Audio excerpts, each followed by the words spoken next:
Welcome to the slop farm. Enjoy the video. You begin by confirming prerequisites and taking the first clear actions. Open Settings, tap your name, then iCloud to see exactly what uses space and why.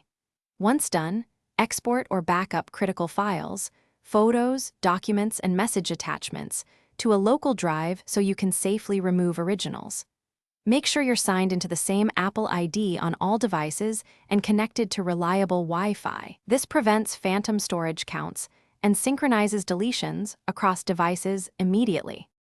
Now focus on the complex middle steps, pruning messages and attachments.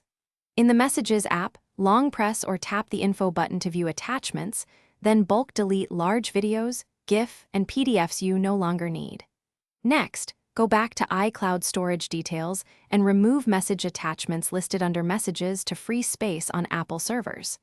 If the storage number doesn't update, toggle Messages in iCloud off, wait, then re-enable it to force a fresh sync and reconcile the storage totals across devices. Finish by completing final cleanups and verifying results. Empty recently deleted in Photos and Files, then revisit iCloud storage to remove old device backups or exclude bulky app data from backup to prevent regrowth. After cleanup, restart your device and confirm the iCloud storage counter reflects the freed space.